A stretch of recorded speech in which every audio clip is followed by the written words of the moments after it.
السلام علیکم ورحمۃ اللہ وبرکاتہ۔ الحمدللہ وکفا وسلام علی عباد الذین اصطفیٰ خصوصاً علی سید الرسل و خاتم الانبیاء۔ عزیز دوستو، میں آپ کے سامنے عامر منیر سابق قادیانی مربی۔ حضرات گرامی قدر، جیسا کہ آپ کے علم میں ہے، آپ کو معلوم ہو چکا ہے کہ آج میں آپ کے سامنے جس موضوع کے اوپر بات کرنا چاہتا ہوں اور جو آپ سے میں چند گزارشات کرنا چاہتا ہوں، وہ ایک یقیناً تاریخی واقعات ہیں اور قادیانیت کی تاریخ کا ایک بہت بڑا باب ہیں جو میں آج آپ کے سامنے رکھنا چاہتا ہوں۔ ناظرین کرام، مرزا مسرور صاحب جو اس وقت قادیانی جماعت کے نام نہاد پانچویں خلیفہ ہیں، پانچویں گدی نشین ہیں، تو مرزا مسرور صاحب کو آخر کس نے اور کیوں اس گدی کے لیے منتخب کیا، اور مرزا مسرور کے وجود کا کیوں انتخاب کیا گیا؟ تو میں اس بات کی طرف آنے سے پہلے ناظرین کرام، آپ کو اس قادیانی خلافت جو نام نہاد خلافت ہے اس کا پس منظر کیا ہے، وہ کیوں اور کیسے وجود میں آتی ہے۔ ناظرین کرام، مرزا غلام قادیانی نے اپنی زندگی کے اندر ایک انجمن مقرر کی اور مرزا نے کہا کہ میں جب مر جاؤں گا، جب میں اس دنیا سے چلا جاؤں گا، جب میں واصل جہنم ہو جاؤں گا، تو میرے اس دنیا سے جانے کے بعد یہ جو چاند افراد کے اوپر ایک انجمن ہے، وہی میرے بعد جو ہے وہ اس جماعت کے نظام کو چلائے گی۔ تو چنانچہ جب مرزا واصل جہنم ہوتا ہے تو اس کے بعد قادیانی جماعت کا جو پہلا نام نہاد خلیفہ، جو بیرا ضلع سرگودا کا ایک چھوٹا سا گاؤں ہے، وہاں کا وہ رہائشی تھا اور پیشہ کے لحاظ سے وہ نائی تھا، اور ابتداً جو حکیم نور الدین عرف نورا جو تھا، یہ نورا گاؤں کے جو بچے ہوتے تھے ان کا ختنہ کرتا تھا، اور ان کے ختنے کرنے کے بعد ان کی مرہم پٹی کرنا اور لوگوں کی شیو کرنا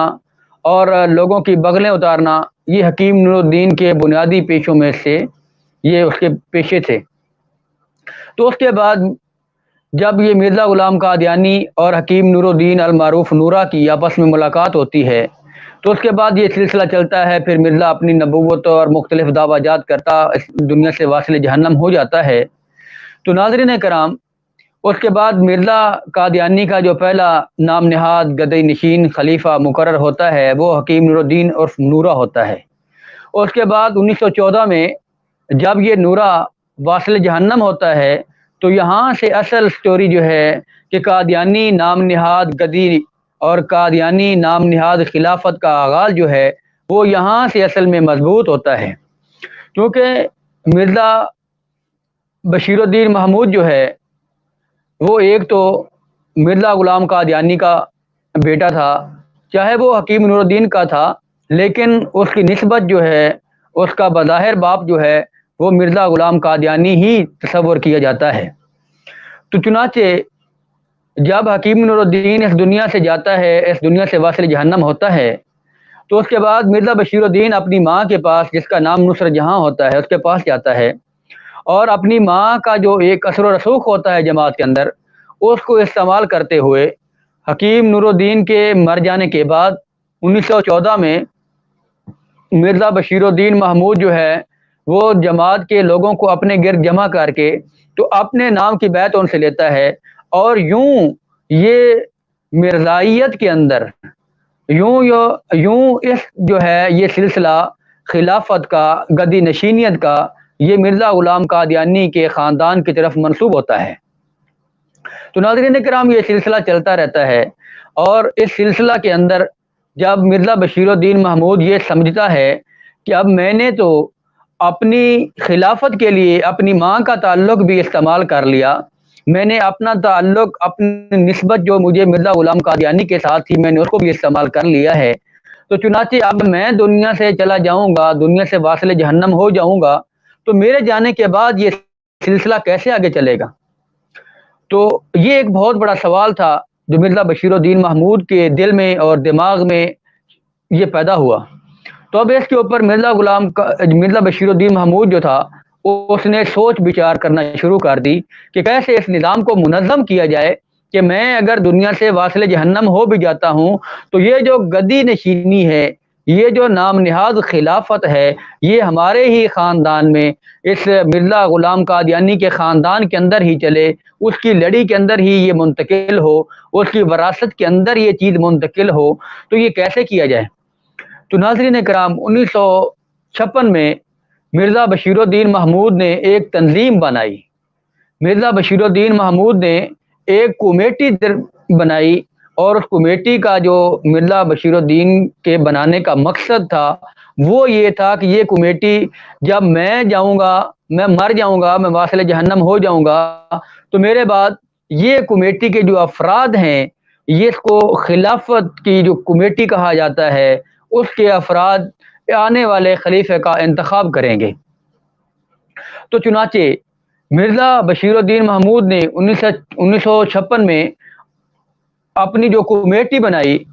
اس کمیٹی کے اندر کن لوگوں کو شامل کرتا ہے؟ مرزا بشیر الدین محمود صدر انجمن احمدیہ کے جو ملازم تھے، جو مرزا بشیر الدین محمود کے ملازم اور تنخواہ دار تھے، اور جن کو مرزا بشیر الدین محمود نے بہت سی مراعات سے نوازا ہوا تھا اور بہت سی ان کو سہولیات دے رکھی تھی، اور یوں کہنا چاہیے کہ وہ مرزا بشیر الدین محمود کے سہولت کار تھے۔ تو مرزا بشیر الدین محمود نے وہ چند افراد کو جمع کیا اور ان کے اوپر ایک کمیٹی بنا دی۔ تو ناظرین کرام، اب یہ جو کمیٹی بنائی گئی، اس کمیٹی کے اندر وہ لوگ شامل تھے جو مرزا بشیر الدین محمود کے ساتھ مل کر زنا کرتے۔ اس کمیٹی کے اندر وہ لوگ شامل تھے جو مرزا بشیر الدین محمود کے سہولت کار تھے، جو مرزا بشیر الدین محمود کو نوجوان لڑکیاں مہیا کرتے تھے۔ اس کمیٹی کے اندر وہ لوگ شامل تھے جو خود زانی اور شرابی تھے، اور مرزا بشیر الدین محمود کے ساتھ مل کر وہ زنا اور شراب پیتے تھے۔ تو جب یہ کمیٹی بنا دی گئی اور پھر کمیٹی کو یہ بتا بھی دیا گیا کہ اب جب میں مر جاؤں گا، جب 1965 میں یہ مرزا بشیر الدین محمود واصل جہنم ہوتا ہے، تو مرزا محمود اپنے ان جو کمیٹی کے ممبران تھے جن کا ذمہ یہ بات لگا دی گئی، جن کی یہ ذمہ داری بنا دی گئی کہ آپ نے جب میں مر جاؤں گا تو میرے مرنے کے بعد خلافت کا انتخاب کرنا ہے، تو مرزا بشیر الدین محمود نے ان کو یہ بات سمجھا دی کہ میرا جو بیٹا مرزا ناصر ہے، آپ نے اس کو خلیفہ منتخب کرنا ہے۔ تو یہ بات مرزا بشیر الدین کے جب زندگی کے آخری ایام تھے اور وہ فالج اور نکاحت کی جو ہے وہ جنگ میں مبتلا تھا، وہ اتنی کمزوری کی عالم میں تھا کہ اس کے اوپر اللہ کا عذاب مسلط تھا، تو مرزا بشیر الدین محمود نے اپنی کمیٹی کے ممبران کو بلایا اور ان کو یہ کہا کہ اب میں ہو سکتا ہے کہ چند دنوں میں واصل جہنم ہو جاؤں، تو میرے بعد جو میرا بیٹا مرزا ناصر ہے اس کو آپ نے خلافت کے لیے منتخب کرنا ہے۔ تو اس کے بعد مرزا ناصر کو منتخب کیا گیا۔ جب مرزا ناصر جو ہے واصل جہنم ہوا تو اس نے اپنے بھائی مرزا طاہر کی طرف اشارہ کیا کہ میں مر جاؤں گا تو میرے مرنے کے بعد مرزا طاہر جو میرا بھائی ہے اس کو اس منصب کے لیے جو ہے وہ خلافت نام نہاد گدی نشینی کے لیے جو ہے وہ منتخب کیا جائے۔ تو ناظرین کرام، اب یہاں پہ بہت بڑا دنگا اور فساد ہوا۔ جب مرزا ناصر واصل جہنم ہوتا ہے اور مرزا طاہر جو ہے وہ خلافت کے لیے نام نہاد گدی نشینی کے لیے منتخب ہوتا ہے، تو چناب نگر کے اندر اسی کا بھائی مرزا رفیع جو ہے وہ میدان میں آتا ہے اور ایک کنٹینر کے اوپر چڑھ کر وہ یہ چیز کا اعلان کرتا ہے کہ میں مرزا طاہر سے زیادہ اس چیز کا اہل ہوں، اس لیے مجھے جو یہ ہماری آبائی خلافت چلی آ رہی ہے، ہماری گدی نشینی چلی آتی ہے، اس کا اہل میں ہوں۔ تو ناظرین کرام، تو مرزا جو طاہر تھا، کیونکہ وہ اس نام نہاد خلافت کے لیے، نام نہاد گدی نشینی کے لیے وہ منتخب ہو چکا تھا، تو اس نے مرزا رفیع کی آواز کو پابند کر دیا اور اس کے اوپر جو ہے وہ نظر بندی کی، اس کو سزا دی اور اس کی آواز بندی کر کے اس کو قصر خلافت کے نیچے جو ہے وہ قید کر دیا گیا۔ اب یوں یہ سلسلہ چلتا رہا، اور جب یہ سلسلہ چلتا چلتا مرزا طاہر کے واصل جہنم ہونے کی قریب پہنچتا ہے، تو مرزا مسرور اور مرزا طاہر جو ہیں یہ دونوں میں، ان دونوں کا رشتہ جو ہے وہ ماموں بھانجے کا ہے۔ مرزا مسرور جو ہے وہ مرزا طاہر کا بھانجا ہے، اور جتنے بھی مرزا طاہر کے باقی بھانجے تھے یا اس کے رشتہ دار تھے، ان تمام میں سے مرزا مسرور جو تھا وہ مرزا طاہر کا بہت بڑا قریبی رازدان تھا، اور رازدان بھی تھا، اور مرزا طاہر جو تھا وہ مرزا مسرور کے اوپر بے انتہا بلیو کرتا تھا۔ اور مرزا طاہر جو ہے وہ اس کو افریقہ میں اور برکینا فاسو میں اور ان علاقوں میں اس لیے بھیجا تاکہ وہاں پہ جا کر یہ کچھ دین کا علم سیکھ لے، تاکہ قادیانیت کا کچھ اس کو علم آ جائے، کیونکہ مرزا مسرور جو تھا یہ ایک بہت بڑا عیاش پرست انسان تھا، اور اس کے جو بنیادی مشاغل تھے، جو اس کے شغل ہوا کرتے تھے، اس میں سے اس کا شکار کرنا اور اس کے ساتھ ساتھ جو ہے زنا کرنا، شراب پینا، کتوں کی لڑائی کروانا، یہ مرزا مسرور کے بنیادی مشاغل میں سے ہوا کرتے تھے، جو اس کو مرغوب تھے، پسندیدہ اس کے مشاغلوں میں سے یہ اس کے مشغلے ہوا کرتے تھے۔ تو چنانچہ جب یہ مرزا طاہر جو ہے یہاں پاکستان سے بھاگتا ہے 1984 میں، تو اپنے بعد یہ اس وقت مرزا مسرور افریقہ میں ہوتا ہے، تو وہاں سے اس کو بلا کر مرزا طاہر جو ہے ایک پلاننگ کے تحت ناظر اعلیٰ کے منصب کے اوپر فیض کر کے جاتا ہے کہ اب تم یہاں بیٹھو اور میں یہاں سے انگلینڈ کی طرف بھاگنا چاہتا ہوں، میں لندن کی طرف بھاگنا چاہتا ہوں۔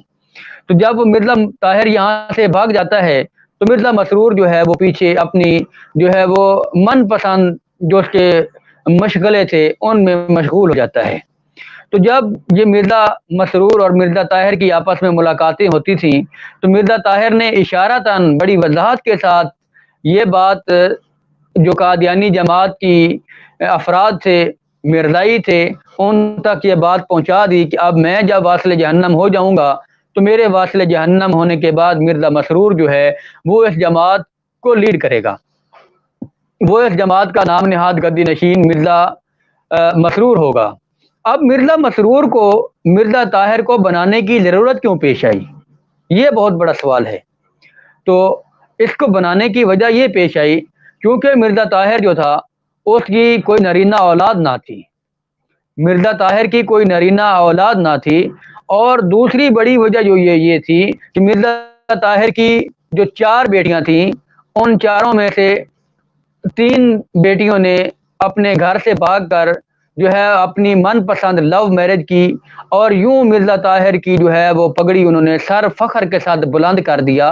کہ ایک طرف مرزا طاہر صاحب جو ہیں وہ قادیانی جماعت کے نام نہاد گدی نشین ہیں، اور دوسری طرف ان کی بیٹیاں جو ہیں وہ رنگ رلیاں مناتے ہوئے گھر سے بھاگ کر اپنے معشوقوں کے ساتھ جو ہے وہ رنگ رلیاں منا رہی ہیں، اور ان سے پھر بعد میں انہوں نے شادی کا بندھن جوڑ لیا۔